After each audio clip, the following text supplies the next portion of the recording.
Patriots, God bless you. Welcome to Patriot News Broadcasting. And it's good to see you guys tonight. I suppose we should start with the James Comey indictment, right?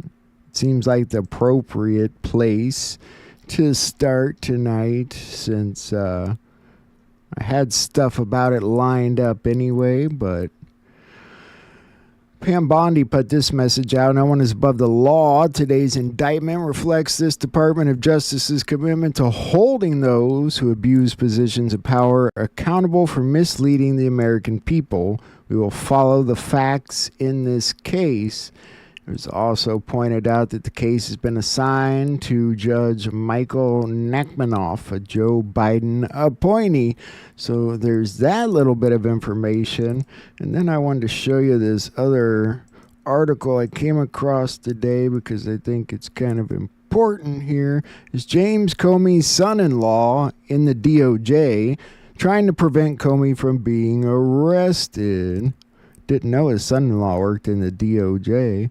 Many people knew that Jim Comey had a daughter in the DOJ who was recently fired, but very few knew that he also had a son-in-law in the DOJ. Reported previously that Jim Comey's son-in-law, Troy Edwards, was a prosecutor on the Oath Keepers' January 6th trial, where Biden's corrupt DOJ claimed, based on bogus evidence, that the Oath Keepers intended to commit an insurrection on January 6th.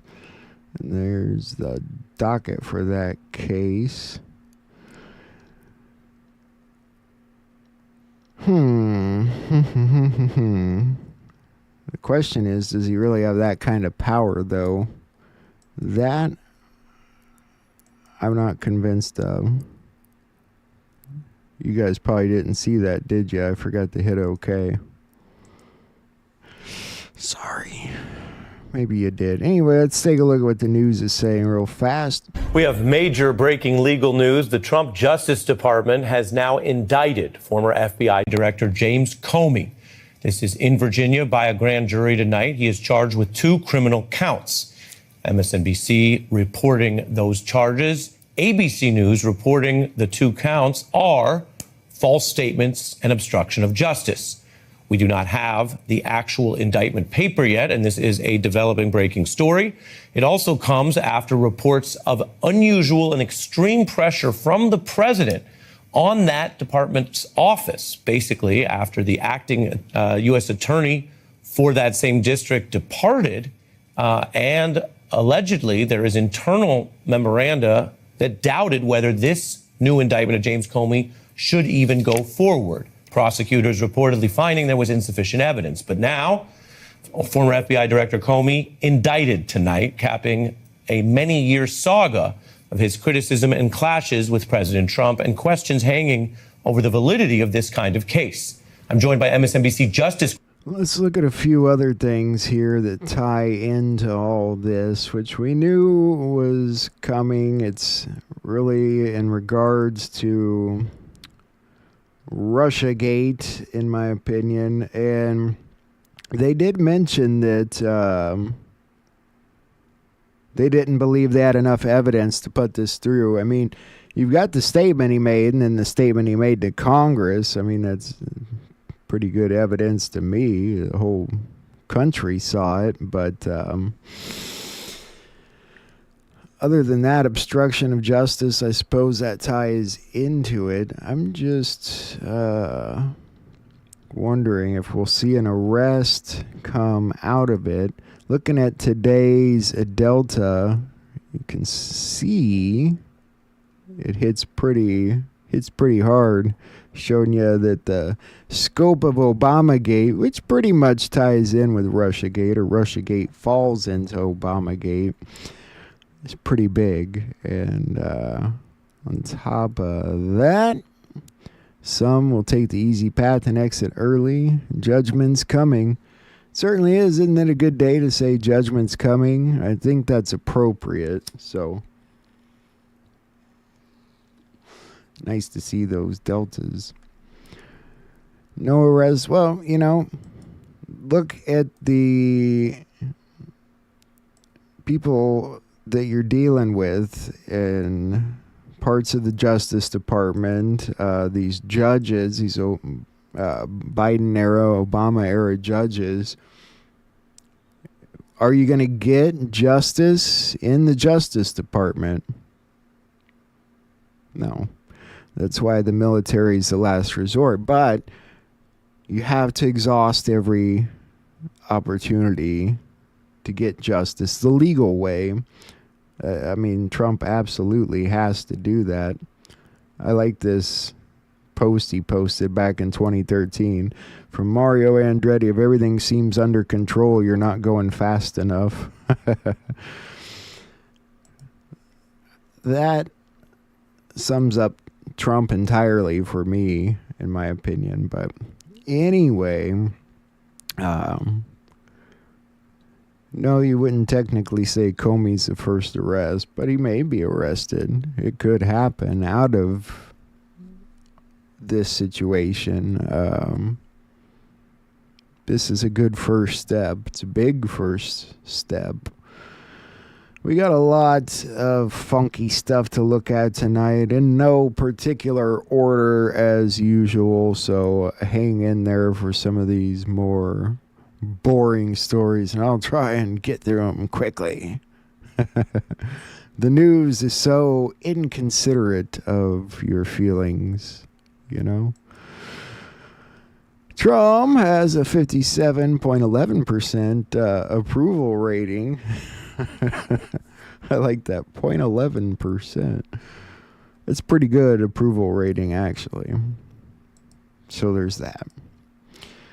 There was a bit of a shake and a quake in West Venezuela. Leave that be overnight.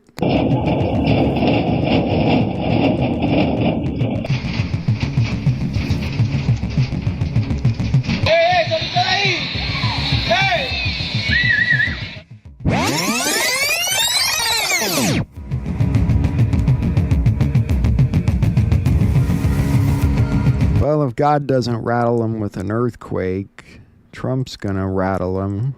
They don't stop their drug trafficking. You know, he did talk with Javier Milei, and it seems like they might, you know, he might help on his end. So we'll see. You probably saw that the Marines were there, the silent platoon, and he gave each one of them a challenge coin. Somebody pointed out in this particular picture that he's got 16 on the left and 16 on the right, making him number 17, you know. It's typical Trump picture fashion right there.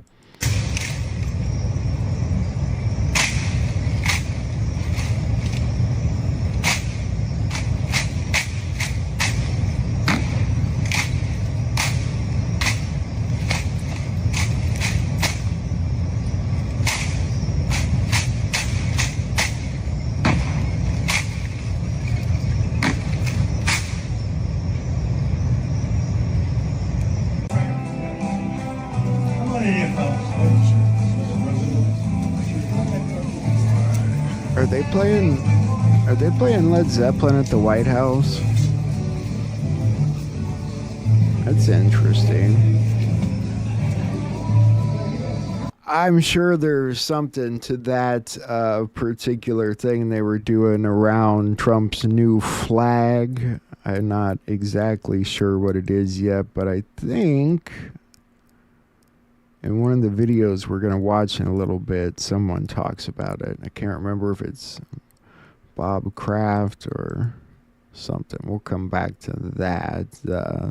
Here's Trump giving them the challenge coins. You come on by. Thank you so much, Mr. President. We appreciate the opportunity.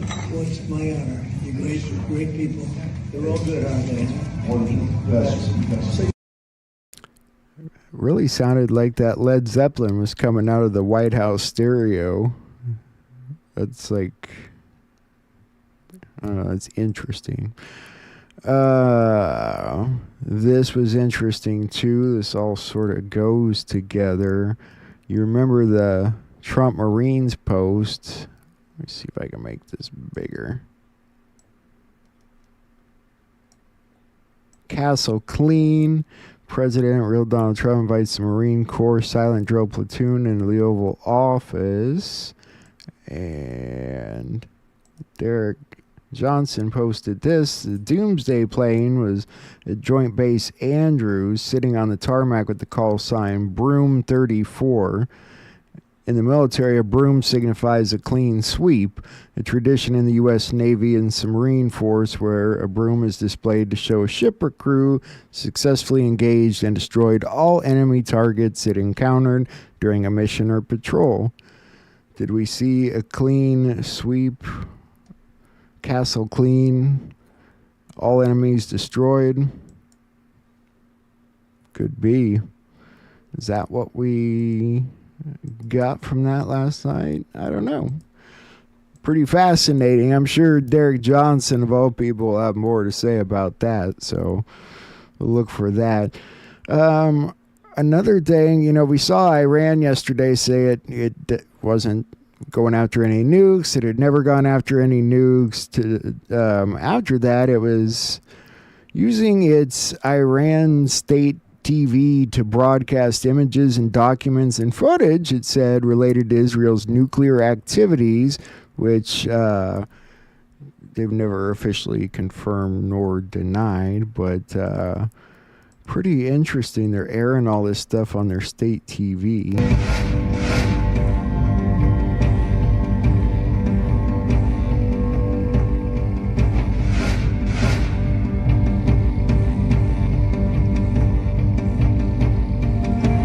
Kind of makes me wish I could see watch Iranian state television.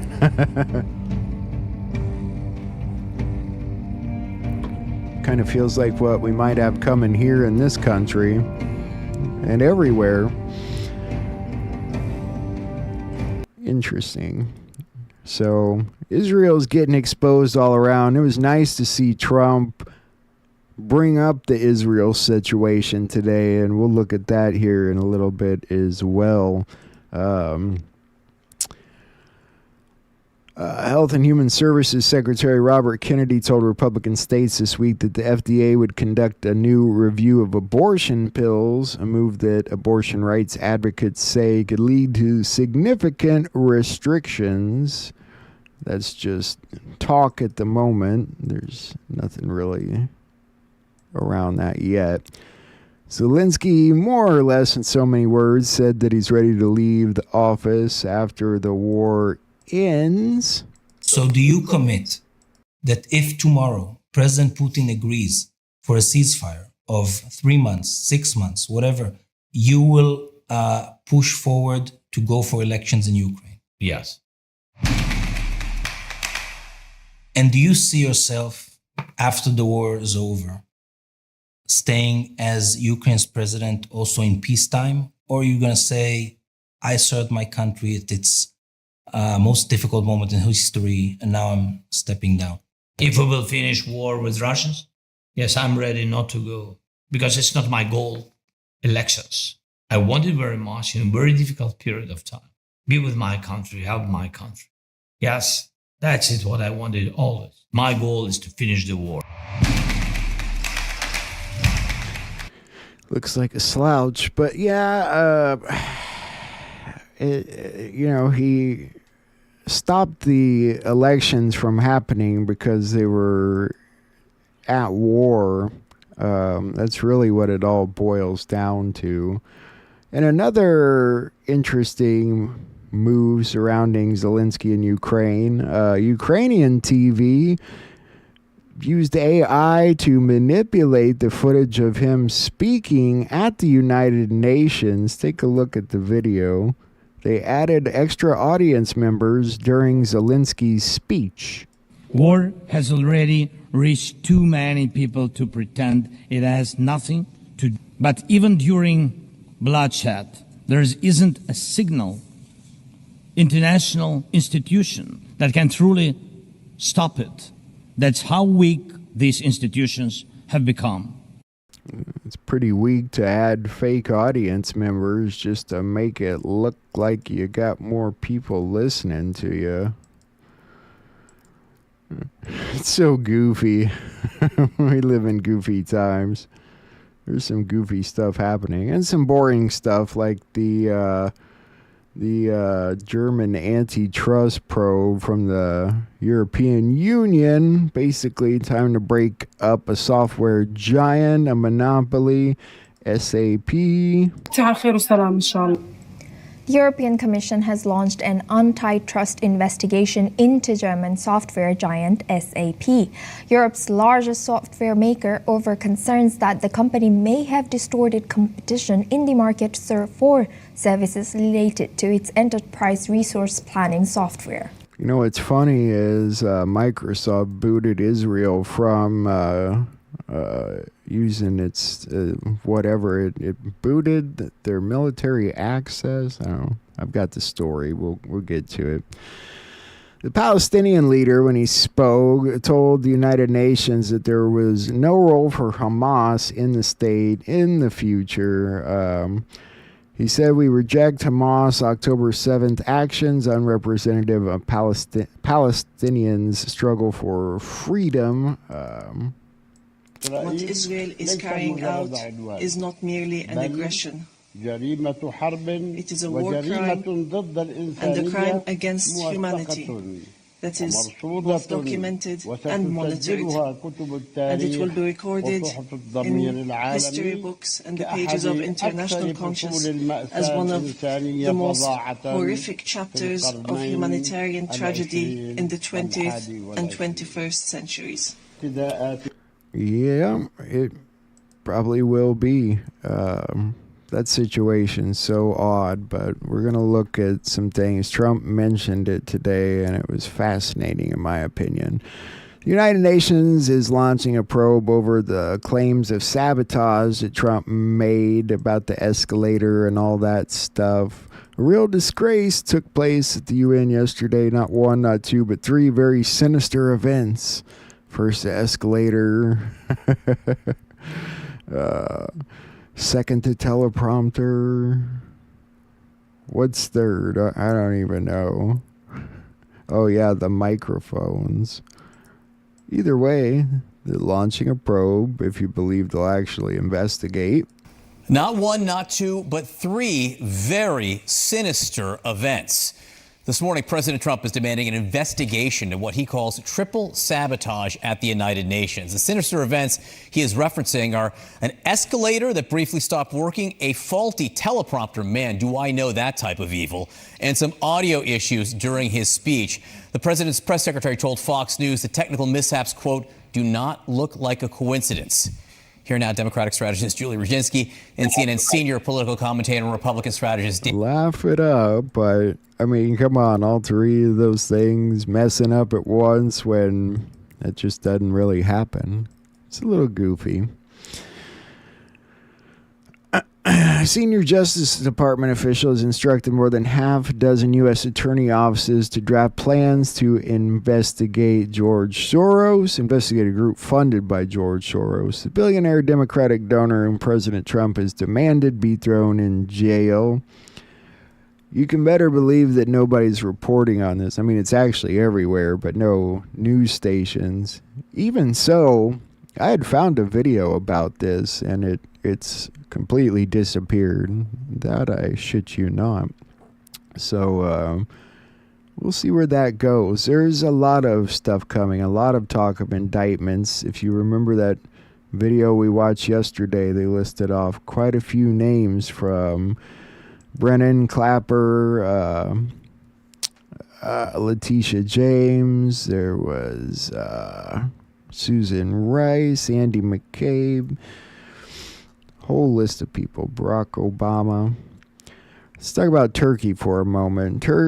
Trump urges Turkey to stop buying Russian oil, of course. There's rumor going around, but I haven't seen anything about it yet, that they had signed a nuclear deal with the United States.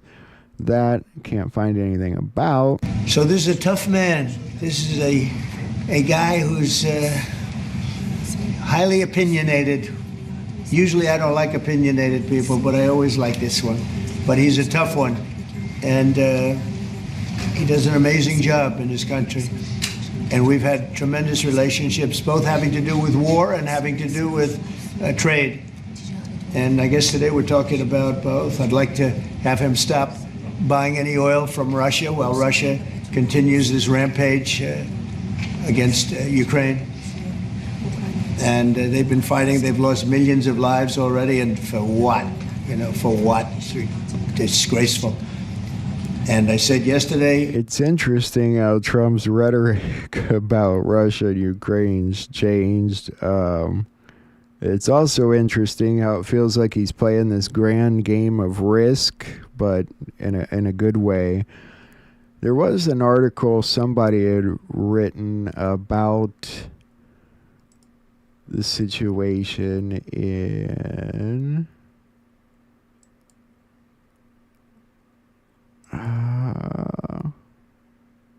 Trump's strategic ambiguity in the Russia-Ukraine war.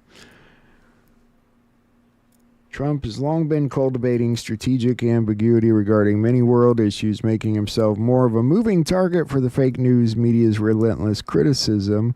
If he remained immovable in his beliefs, he'd be a sitting duck. So the avalanche of stories in the press about Trump flipping into a Ukrainian supporter based on incomplete information, and even some vehicles have caught on the real dimension of things.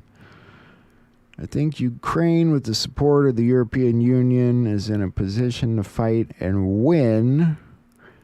Trump's posts and comments expressing his faith in Kyiv's ability to regain all of its territory left people relieved but suspicious that he will leave Europe to deal with support for Ukraine.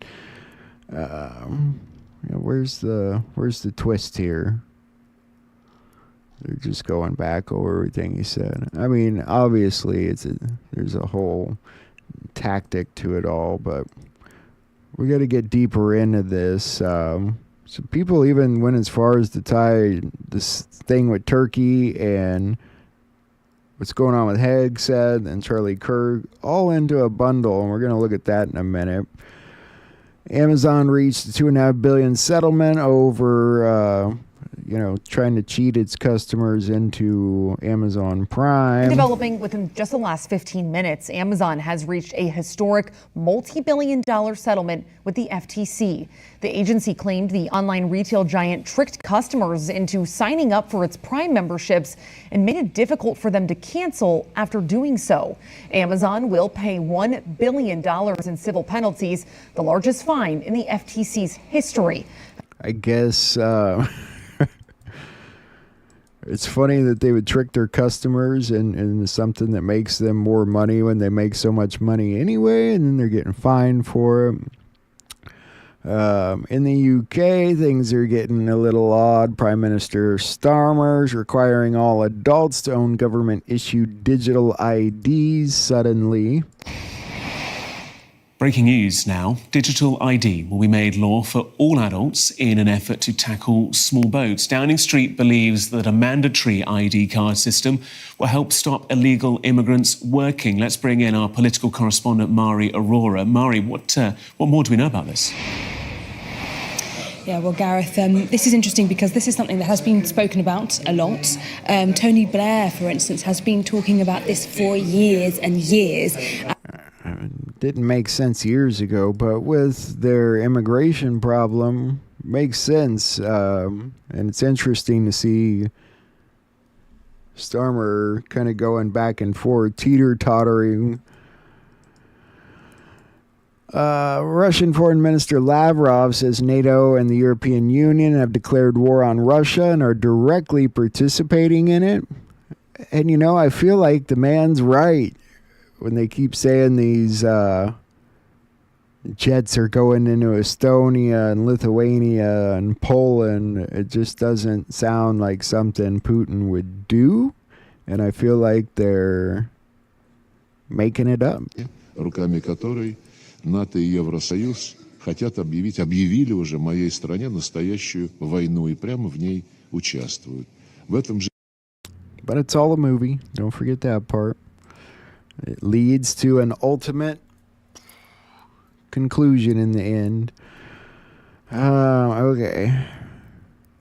Yeah, that's not exactly news now. Expected to be indicted. September 30th was, again, the statute of limitations on that for those particular indictments. He lied during the Senate Judiciary Committee testimony by denying he authorized leaks of information related to the FBI's Russia investigation. We found out he lied through the declassified documents that Tulsi Gabbard released, and it seems like pretty good evidence to me. They keep saying in the media, oh, we don't think there's enough evidence. I don't know.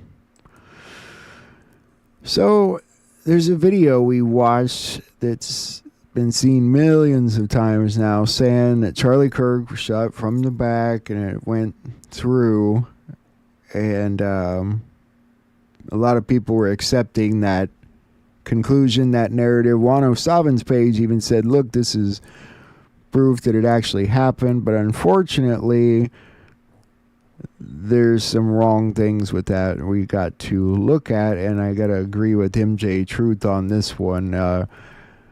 When you look at the video from the back, it's not blood, it's an earpiece, and this is what we watched. Ladies and gentlemen, I now have acquired proof that the FBI's official story is false, whether knowingly or unknowingly.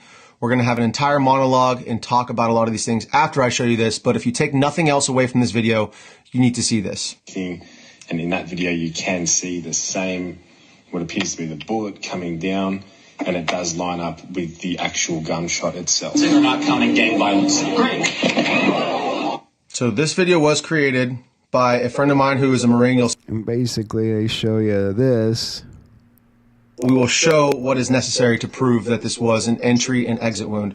So you'll see him circle the highlighted area right there, and you'll see the exit wound corresponding after, a split second after, as it would from... All right, that's not blood.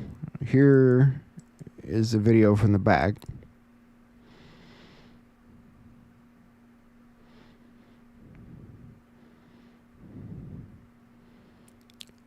It's some kind of headset he had, or like an earpiece. I think this is kind of the same thing. A microphone, something, some kind of cord. And of course, seeing it from the back, you can clearly tell he wasn't shot from that direction. So it is a bit of a pickle. And over 5 million people have watched that video. And we even watched it here. And that's how quick things can get out of hand, and it's basically what's happening. It definitely, in the media reports, they say the pendant Charlie was wearing had to be ripped off his body as the medics tried to stop the bleeding. So either the report is wrong and that is his necklace, or it's an earpiece. I don't know. It didn't look like a necklace, but it looked like an earpiece. What it definitely wasn't was blood. Was not blood. And that was not an entry-exit wound situation, clearly. This came up at some point today, saying that the Charlie Kirk assassin Tyler Robinson reportedly made contact with a police officer near the location of the murder weapon, stopping him from retrieving the rifle. So the timing on this is a little odd. Made contact with a police officer near where investigators recovered the alleged murder weapon wrapped in a towel in the woods at the edge of campus, according to two police officers. Happened around 6:30 p.m. on the 10th, roughly 6 hours after a sniper's bullet struck Kirk in the neck. It does sort of interfere with that whole going to Dairy Queen thing that Candace brought up. And this is what happened. Something made its way around the entire town and into my tips line repeatedly. It is a very clear image of Tyler Robinson, allegedly taken, I'll say allegedly for safety here, but it's looking right according to my timeline, allegedly taken at 6:38 p.m. at a nearby Dairy Queen. Here is that photo that we can show you. Just take a look at this photo.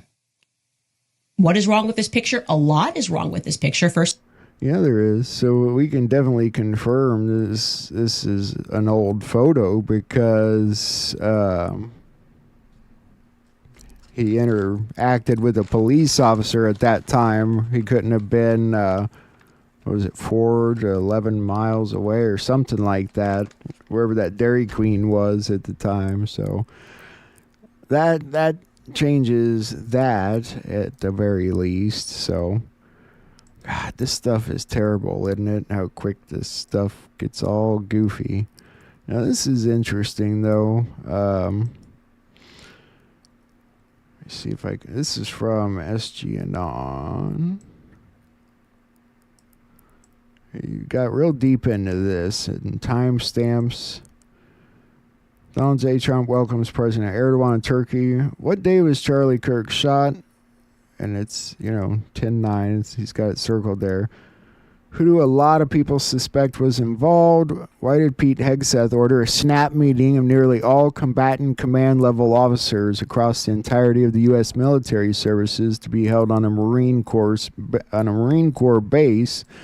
And the base that they're holding that meeting at, get this, it's the same base where, where'd that go? Same base that, I got it here somewhere. It's the same base that something to do with Charlie Kirk was sent evidence. Some kind of evidence. I get all my stuff mixed up.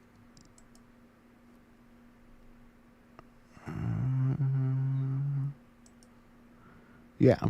Marine Corps Base Quantico. Where did Utah Governor Cox say ballistics from Charlie Kirk's assassination were sent to? Can the National Guard work in coordination with the Marines? This is a big deal, SG Anon. So, if they're meeting, Pete Hegseth and them, where the evidence of Charlie Kirk's murder, the ballistics were sent to, and it also somehow ties in here. It sounds like Turkey was here to talk about it. I mean, all right, let's put it this way. Whether they find out that Israel was involved, that's could be the reason for the emergency meeting with the generals. And we're going to look at that in a few minutes, too. There's rumored to be up to 800 coming. I don't know if that's a rumor or truth yet, but we do know the meeting's happening and it's confirmed. And aside from that, this was interesting stuff that Captain Kyle shared. So let me clear this out of the way. I think that's pretty fascinating, and I haven't heard anyone else but him talking about it yet.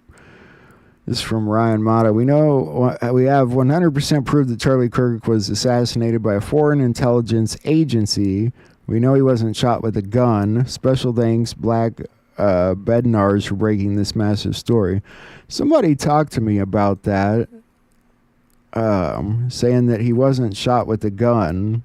That's the second time I've heard that he was shot with a very special military type of weapon, like an air gun, kind of, basically. It was how they put it to me when they told me about this.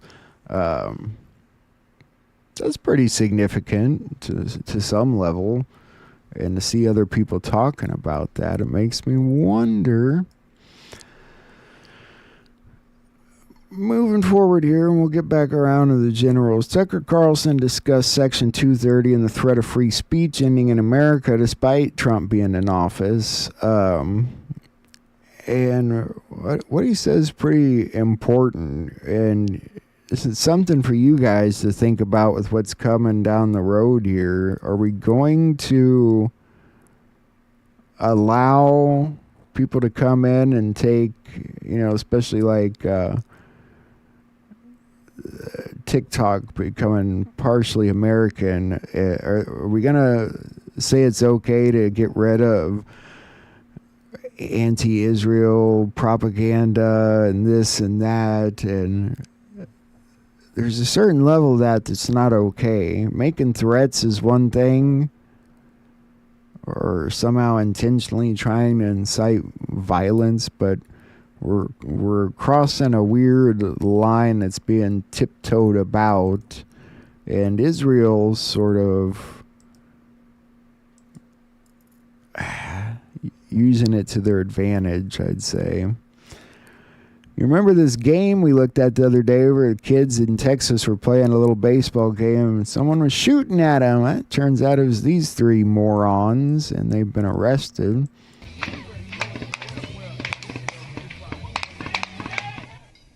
It happened at the Rack Katy Sports Complex, sending parents and coaches running for cover. Troy Class has more of the story. The Rack Katy is here in the middle of a rural part of Waller County, where coaches say they heard gunfire all weekend.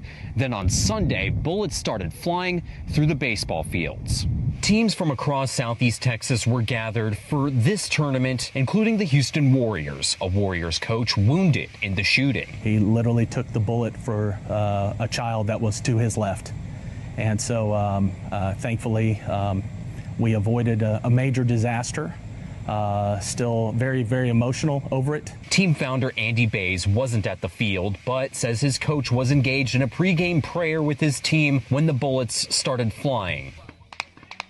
An online stream captures the gunshots. When he was struck by the bullet, his first reaction Come was on, to say the get down to names. the ground, cover Say the his names. kids, and get them to a safe space. Today, the Waller County Sheriff's Office says investigators have identified 3 suspects who allegedly fired guns from a nearby pasture in the direction of the field. The Rack Katy stating on Facebook 3 individuals were target practicing 600 to 700 yards away, though they were not using a nearby gun range. Bays says the coach was taken to the hospital via a helicopter. Target practicing my ass. Mahmoud Rababa, Ahmed Mawad, and Mustafa Mahmed Matalga, all in their 20s. What were they practicing target shooting for? I think these guys need investigated. If ever there was some Muslim Brotherhood connections or possibilities. Target practicing. Yeah, target practicing on children is what it sounded like. And of course, the meeting we talked about, EGSETH will address senior military officers early next week.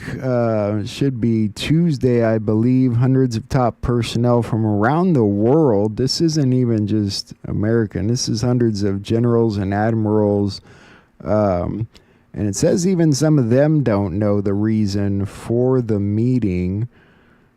And yeah, that's the post I was reading from SG Anon about where the ballistics from Charlie Kirk's assassination were sent to, where they're going. This is Dabu 7. We have a lot of attention turning to Pete Hegseth in the Pentagon today, summoning hundreds of generals and admirals for this urgent meeting. Of course, they're not saying what it's for, but we have a senior Pentagon correspondent saying they've never seen nothing like this in the past 30 years. This points to going to big war. Everyone should prepare. They're about to do something massive. It's rather obvious at this point, everything that they've done surrounding Venezuela. And you've got to remember that Rubio just came out and admitted yesterday that regime change is the goal in Venezuela. They did all the staging, acting like they were going to go after narco-terrorists and this and that. Now, the cat's out the bag, and we kind of knew this already. They're going after Maduro. They're also going to be striking cartels from Venezuela all the way up through Mexico, up to our southern border. This is why, on day one of Trump... It could have something to do with that, and in Trump meeting with Javier Milei, other theories. Tough times for many across the DMV. Raphael, thanks for the update.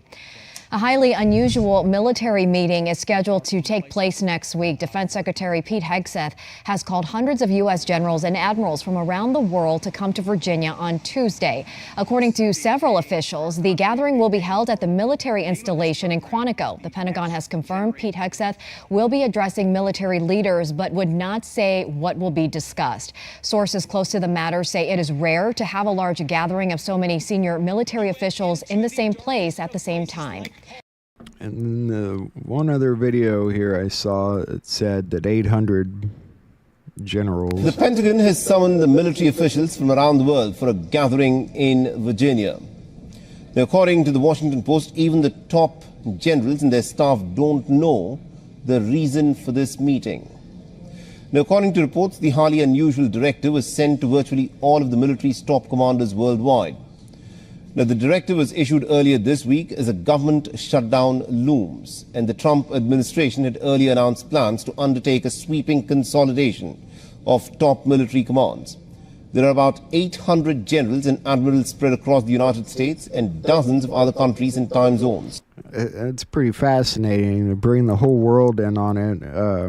Could it be something as simple as Venezuela? It seems like we wouldn't need to bring in the world for that, though we've never hit that kind of war with South America necessarily, but Israel's what is on my mind. I mean, if you were going to bring everyone into it, it seems like it would have something to do with that particular situation to me, though it is a little coincidental that they're meeting at Quantico, where the ballistic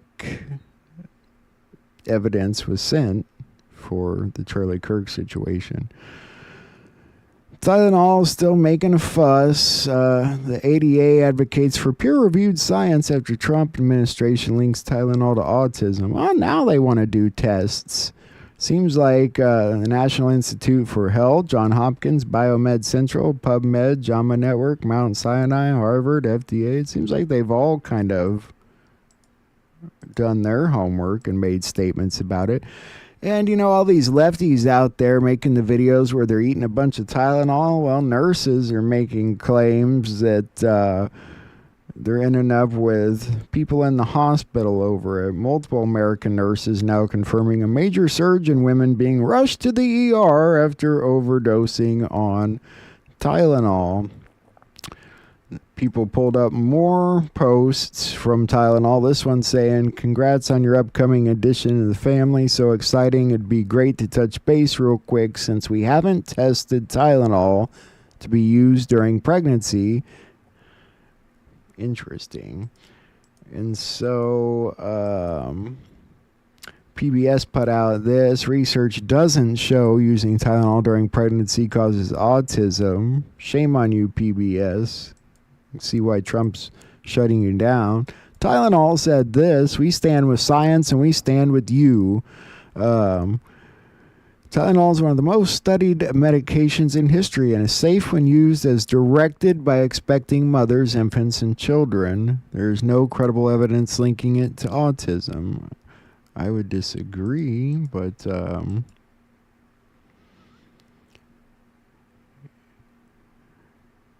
yeah, all these nurses talking about this. You can't believe every meme you see, but sometimes the meme points to the truth you can't ignore. The company that makes Tylenol warned all the way back in 2017, quote, "We actually don't recommend using any of our products while pregnant," end quote. Fast forward to today, the President and the Department of Health and Human Services have come out and linked Tylenol use during pregnancy with autism. Something is driving the alarming rise in autism. Tylenol may be one of the common denominators. Think about this. Autism once appeared in roughly 1 in 1,000 children. Today it's closer to 1 in 31. That is not a small shift. That is not normal. It deserves caution. And yet, some of you are treating this like politics. I've seen the videos, people defiantly swallowing Tylenol on camera just to stick it to the Trump administration. That's not bravery. That's recklessness. Stupidity. You see how much people hate Trump. They're willing to send themselves to the hospital in some cases.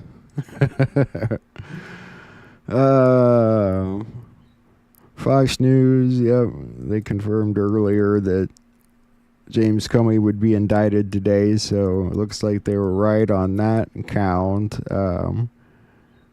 Trump had just said today that he was unaware if Comey will be charged or not. Let's take a look. It seems like an indictment of James Comey is imminent.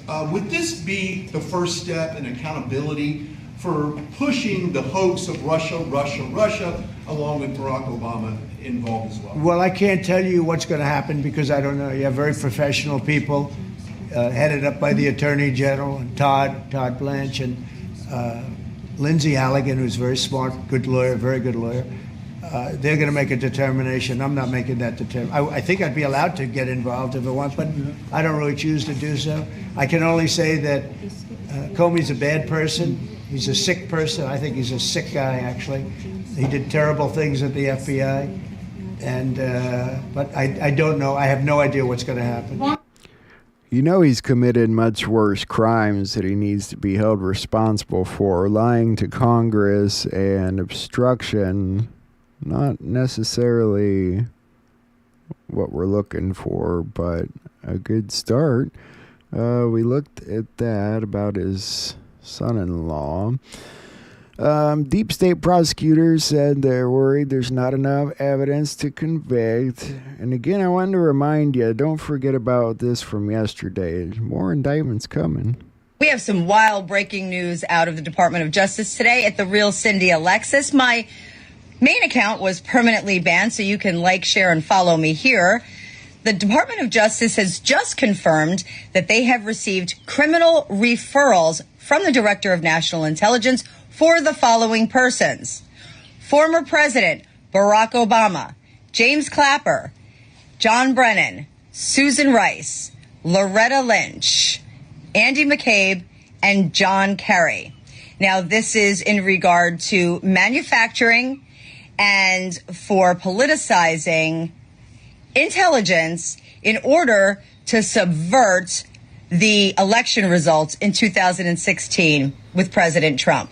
So you could see those indictments come to any day, and maybe Hegseth wants to meet with leaders before somebody like Barack Obama gets indicted. I don't know, but that could happen literally any time. And not only that, but John Bolton's facing indictments. They're pushing for charges against him from the DOJ. The FBI is saying they seized documents on weapons of mass destruction from his office. We're learning some new details tonight about what FBI agents uncovered when they searched the home and office of former National Security Advisor John Bolton. So newly released documents show investigators found materials marked secret, confidential, and classified inside of Bolton's D.C. home. Agents noted, or his office, I should say, agents noted some of the files contained information on weapons of mass destruction and the United Nations. So far, Bolton has not been charged with a crime. Not yet, but you might see that coming down the pike too pretty soon. You also saw that they were going to allow people back on to YouTube, right? Remember that? That's not working out so well. Alex Jones and Nick Fuentes have already had their new channels shut down. They started new channels. I appealed to get my channel back and received a message back saying, sorry, we deleted in such a time period. It's already been deleted. It hasn't even been a year. It's not even been 6 months, and they say they deleted it already. Interesting. And interesting to see that these guys have been shut down already. This is what they took from us, boys. Turn the friggin' frogs gay. Do you understand that? Turn the friggin' frogs gay. And it's a travesty of injustice that they did. As now, Alex Jones actually came back to YouTube. Everyone said, subscribe, let's get him to 1 million subscribers. And he's gone. All of this, as the question remains, what is YouTube thinking that they're doing here? As they're not really in the best of positions now, to be quite honest, especially with the Trump administration and how active they have been, especially with how now I bet you $1 million it was over something to do with Israel. I bet you. May have even been on purpose so you guys would see it and pay attention to it. I don't know. Couple interesting posts here. Perfect. They needed to see it to believe it. Would they have listened to Donald Trump if he had exposed Israel and their vast control over America on his own? Most of the Republicans and most of his own supporters surely would have attacked him and demanded he left office, just like people had to see the Democrat Party's Bolshevik coup for themselves in order to destroy them. Now Israel's on stage. For whatever reason, Israel have given the world their finest performance at becoming the secret undercover supervillain who just had their mask removed as the world watches in disbelief. The RNC will no doubt protect Israel before Donald Trump, so Trump needs to entrust in the people to play catch-up, whilst the right optics must be upheld to give him cover. Even his own party are watching him, ready to stab him in the back if he publicly blabs his mouth. It's almost if all the gushing support for Israel was meant as a warning to Donald Trump. We are Team Israel. Keep your hands off. Most of the Republicans have probably committed enough crime and corruption to get them locked up, which means that they can be blackmailed. And this also means that Trump can't trust them. But he doesn't need to, because he wants them to expose who they serve. This is exactly what the people need to see. What's worse is that these clowns don't want to hide it. They're not trying to impress the American people, nor are they trying to impress Trump. They need to impress all the powerful money syndicates which protect and enrich them. They all feel safer that way. Israel can get you ruined or unelected in a flash. Perhaps Charlie Kirk was warning to all others that are trapped in this dichotomy, panic in D.C., but the harder they profess their loyalty, the more the people realize that they don't really serve them at all. It's all an act. Trump is painting the full picture, the artist at his easel creating a masterpiece. And you might just be right on that. And Jedi sent me this one I meant to bring up and forgot. I don't think people realize the earth-shattering magnitude of what just happened. Trump just stood up in front of the UN assembly and told them all to their faces that they must stop making biological weapons. This means Trump knows COVID was a man-made bioweapon, which means he knows who is responsible for making it. What has been one of the most talked about subjects at the UN since February 2022? U.S. bioweapon development at U.S. aid-funded biolabs around the world, most notably Ukraine. Yeah. Very, it's important how Trump does things. The U.S. announces the indictment of 26 high-ranking members of Mexico's Sinaloa drug cartel. We knew that was coming. They had talked about it before, and this I came across. U.S. and Mexican authorities arrested somebody known as La Diabla on September 2nd. They arrested her in a network that targeted pregnant women, involved luring vulnerable migrants with false job offers, performing 4 C-sections that killed the mothers, harvesting organs for black market sales, and trafficking newborns to U.S. couples for about $14,000 each. The takedown, enabled by U.S. intelligence under President Biden's 2025 cartel terrorist designation, highlights the group's shift to human exploitation amid rising femicides in the region. Turning to the cartel. Mexico transferred 26 high-ranking cartel figures to the United States yesterday as American authorities turn up the pressure on criminal networks smuggling drugs across the border. Servando Gomez Martinez was among the high-ranking figures sent to the States. The transfers are considered a milestone for the Trump administration, which has made dismantling dangerous drug cartels a key Justice Department priority. Hey, thanks for watching. And don't forget, you can catch the Today Show every morning on... Yeah, it's nice to see the Sinaloa cartel going down. I kind of hope all Trump's enemies are down, like that post said.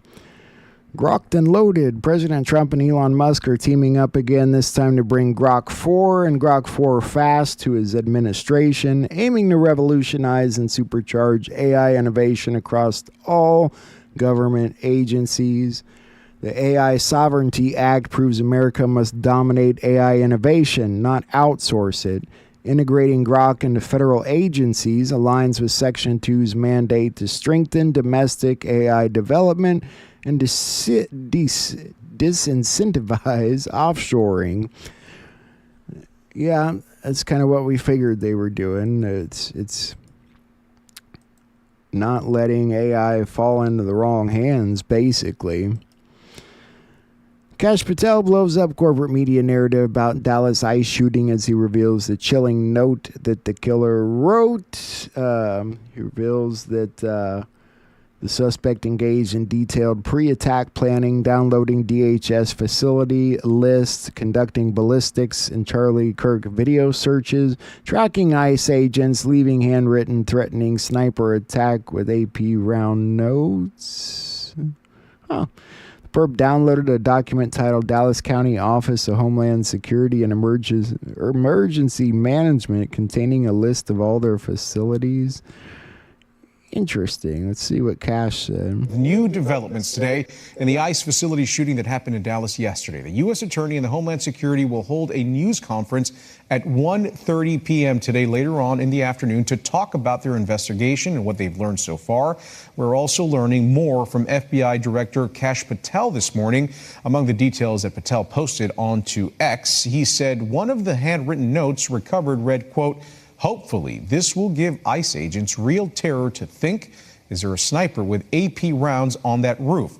Patel also says the suspect downloaded a document, Dallas County Office of Homeland Security and Emergency Management, that listed DHS facilities. We do have team coverage for you this morning. Want to begin now with Lacey Beasley. She is live at the scene now in Dallas with... Interesting. Kash Patel's got his hands full at this point. Former French President Sarkozy was sentenced to 5 years in prison for plot to fund his 2007 campaign with money from Muammar Gaddafi, the former leader of Libya that was executed. Former French President Nicolas Sarkozy is headed to prison. A Paris court found him guilty of accepting campaign funds from the late Libyan leader Muammar Gaddafi and promising to help Gaddafi improve his public image in exchange. Now he's sentenced to 5 years in prison, and surprisingly, the court ruled he will be incarcerated even if he appeals. Sarkozy maintains his innocence and says the case was politically motivated. Let's bring in ABC's Inez. I agree. I don't think he deserves to go to prison for that. Everyone knows at this point they made Gaddafi out to be somebody he was not. A radical judge denies the Trump DOJ request to detain the man who tried to take down Marine One with a laser pointer. I'm not so sure he tried to take it down, but it is weird that they won't allow him to detain the guy. I suppose you don't need to detain him for long. Get this, though. Remember yesterday when, was it yesterday? Ryan Root tried to stab himself in the neck with a pin after his guilty verdict read in court. Somebody brought up the Sky event post, the Q post, and it says, follow the pin. Executive orders post pin pics, connect, learn, Sky event. Could there be a connection? Maybe. I don't know. Mexican military barracks were attacked in a protest over mass student disappearances. I've not heard anything about this story.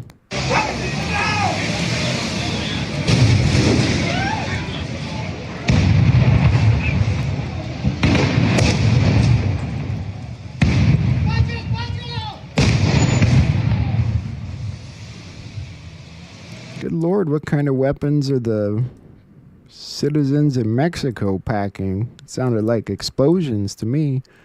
Oh, and naughty Russia's up to it again. Fighter jets were scrambled to intercept Russian warplanes near Alaska earlier today. And thank you for joining us here on Live Now from Fox. We do have some breaking news that happened a little bit earlier today that we did want to get to you here on Live Now from Fox. As I put up this post here from Fox News, we are learning, according to the North American Aerospace Defense Command, also known as NORAD, the U.S. scrambled fighter jets and other aircraft to identify and intercept 4 Russian warplanes flying near Alaska today. It's the 3rd time in about a month and the 9th time this year that NORAD has reported such an incident involving Russian aircraft flying near Alaska. Get ready for that fake World War III. It's coming. A longtime Muslim community leader was placed in ICE detention in Dallas after his green card was denied. I can't feel bad for people. There was an article earlier, Trump supporter detained by ICE. He knew his visa had run out. Yeah, 3 decades, 30 years. That's how long Marwan Maroof has called Dallas home, according to those who know him best here at the Muslim American Society of Dallas in Richardson. A father, a scout leader, a volunteer with the American Red Cross, and someone who was heavily involved with MAS. But yesterday morning, after dropping his son off at school, ICE agents pulled him over and took him into custody. That's according to the Muslim Legal Fund of America. They say Maroof has been fighting for a green card for years, a case they say is built on his decades of community service. But on the same day he was detained, MLFA says he was handed a denial notice by agents. The group calls that decision unfair. Tuesday night, supporters gathered at MAS Dallas here in Richardson to pray, to unite after what's happened. It normally isn't a service here on Tuesday night. This is all for Maroof. I know it's a sad situation in some cases, but the law is the law is the law. In Wisconsin, all hell broke loose as a Democrat lunged at the chairman's gavel. Let's see it. If you want to go back to the 1950s and look what the Mexican, I won't name the bill, where over 1 million people were deported from the United States. Thousands of them were U.S. citizens just because they looked Latino. And what do the courts come out with now? What? This bill is about illegals. This is about I'm getting tired of illegals. That's what I'm talking about. This is if you're too illegal. cowardly to let me speak and speak the truth about this situation, don't have a public hearing. Their specific bill, you can ask it, but I'm not going to sit here and allow things outside of the bill. That's my job. And I'm going to do my job. That is BS. This is about, I have a right to discuss the bill, talk about immigration. It's outside of the I'm sorry bill. you don't know about enough immigration It's outside to make of a the scope of the decision. bill. So anyhow, if you have any further specific questions, looks kind of fun there in Wisconsin. I'll have to attend the next council meeting.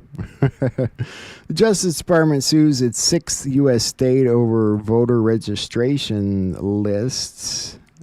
Yeah, this is going to shape up to be something interesting, I have a feeling. Here's a couple of the states particularly. We just learned moments ago the U.S. Justice Department is suing Oregon for failing to provide voter information. Thanks for joining us. I'm Tim Gordon. And I'm Stephanie Domerat. The lawsuit alleges Oregon and its Secretary of State, Tobias Reed, violated the National Voter Registration Act by refusing to produce an unredacted copy of the state's voter registration list and registration information for ineligible voters.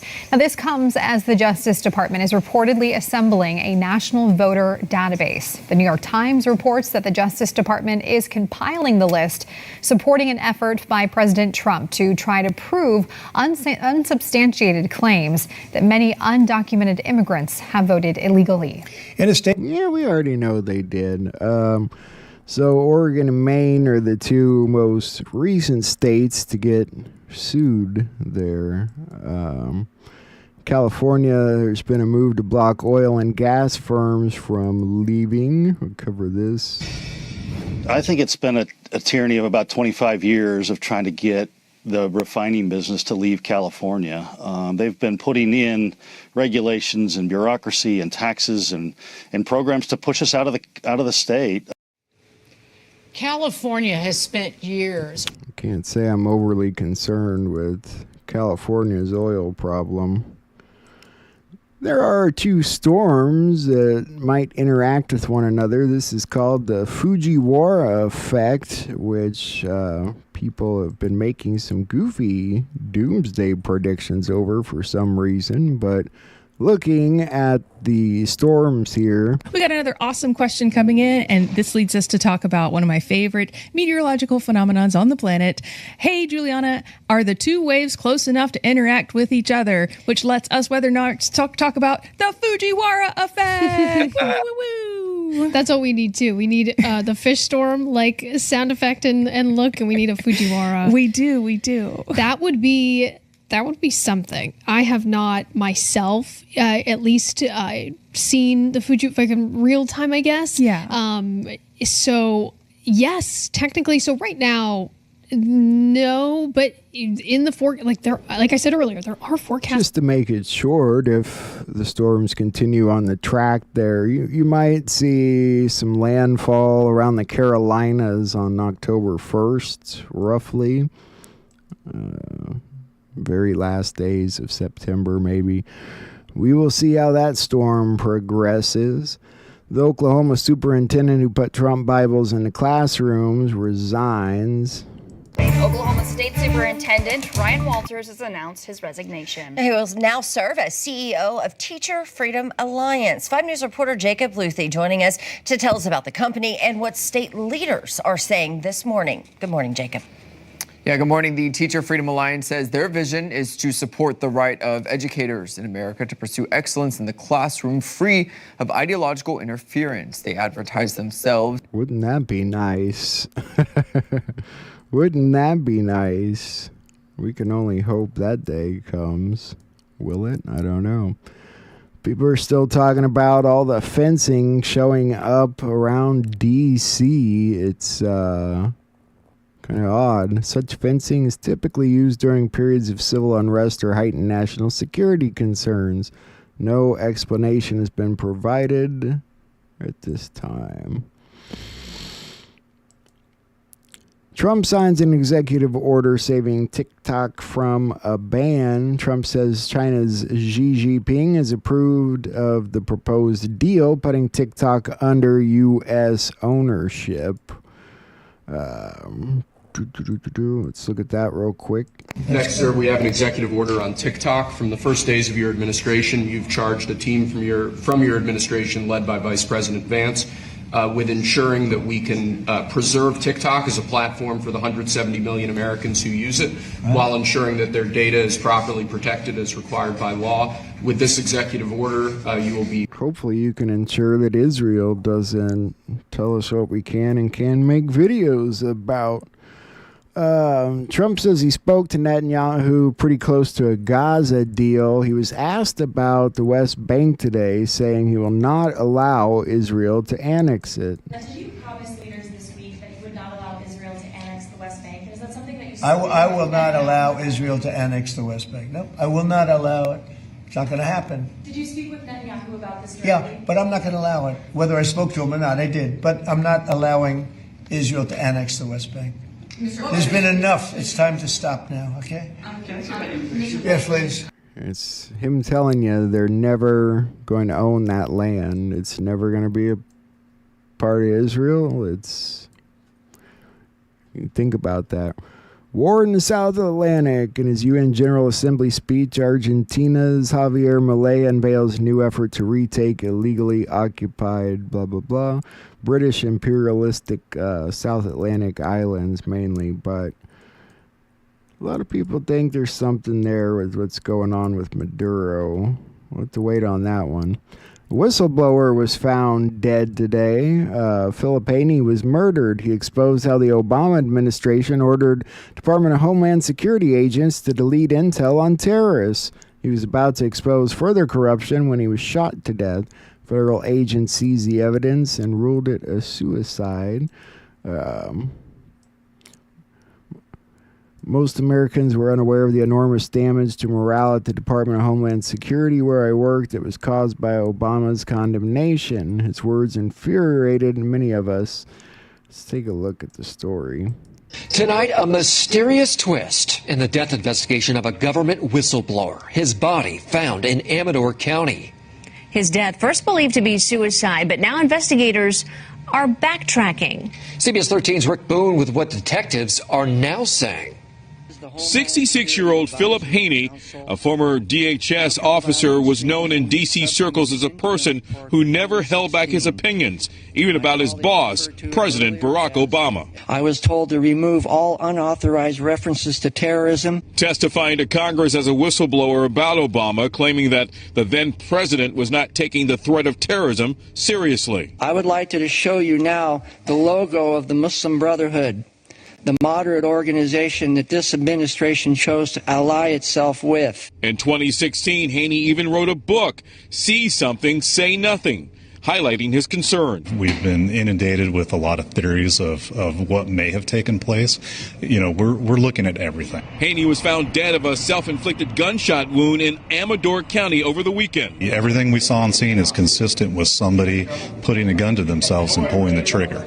Now, we're not making a statement that this was in fact suicide. Previous reports did indicate Haney's death was a suicide, but deputies haven't made that determination as of yet.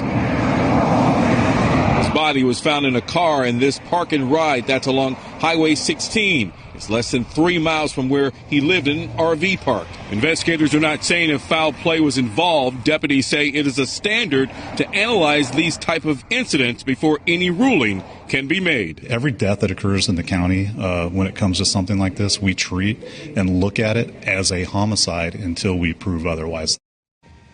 Now, the FBI is part of this ongoing investigation, and we're told an autopsy will happen very soon. Boy, whistleblowers, Obama whistleblowers, you're starting to turn up dead as often as Clinton whistleblowers. Go figure.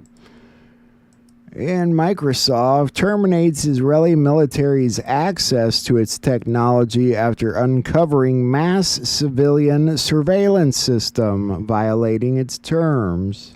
Uh-oh, Israel. Some breaking news for you now. Microsoft has stopped Israel's military from using some of its technology for its mass surveillance program. The army's spy agency uses the software to monitor millions of calls made each day by Palestinians in Gaza and the occupied West Bank. We can get more on this now from Shihab Ratansi, who's in Washington, D.C. for us, and give us a little more on the detail on this, Shihab. Yeah, it raises a lot of questions, it has to be said. But last month, there was a joint investigation from the Guardian newspaper, Plus 972, and the outlet Local Call, and it revealed that in 2021, the chief executive of Microsoft had a meeting with the head of that Israeli military intelligence unit, 8200, and shortly after that, the Israeli military was able to start collecting the entire cell phone communications of everyone in the West Bank, the entire population of the West Bank, and I believe it was reported that they were also hoovering up all the communications in Gaza as well to a certain extent. They could store it using a piece of technology. You're starting to see a turn of the tide against what Israel's doing. It's interesting. Trump supporters detained by ICE. Yes, this story irritated me.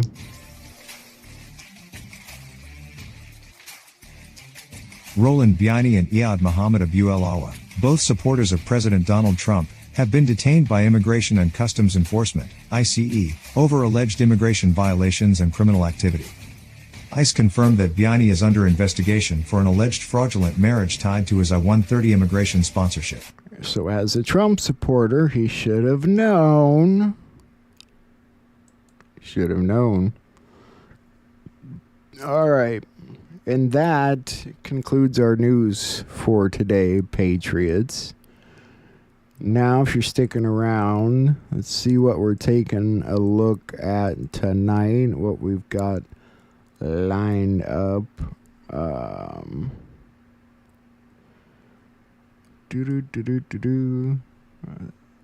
Oh, I do have something about the Soros stuff. Let me show this really quickly. Our cities, and that's a small example, but it's the most violent example. It's every night, and they've done it for years. You think maybe at some point they made their point, and what are they doing? But we're going to get out there, and we're going to do a pretty big number of those people in Portland that are doing that. They're professional agitators and anarchists. They're actually anarchists, yeah. Go ahead, why don't you defend? Let's see you defend them, Jeff. No, I'm not defending anyone. I just want, so that we can just explain this in our stories. Could you name a couple? You don't explain it right, though, Jeff. Go ahead, let's go. Maybe let's give you another chance. Go ahead. Antifa, Soros, what names are we talking about? Well, Soros is a name certainly that I keep hearing. I don't know, but Soros is a name that I hear. I hear a lot of different names. I hear names of some pretty rich people that are radical left people. Maybe I hear about a guy named Reid Hoffman. Somebody's a pretty rich guy, I guess, and I hear about him. I don't know. Maybe could be him. Could be a lot of people. We hear the same names, but they're bad, and we're going to find out. And if they are fun. We will find out. At least Trump's telling you they're on the case. So we're going to look at a couple things tonight. We are going to specifically look at stuff on Antifa and terrorism and the events that are coming here in America. Before we look at that, I want to look at this interview with General Vallely and see what he has to say on things happening. Looking at some different stuff tonight. So here we go. Buckle up, and I will see you in the chat.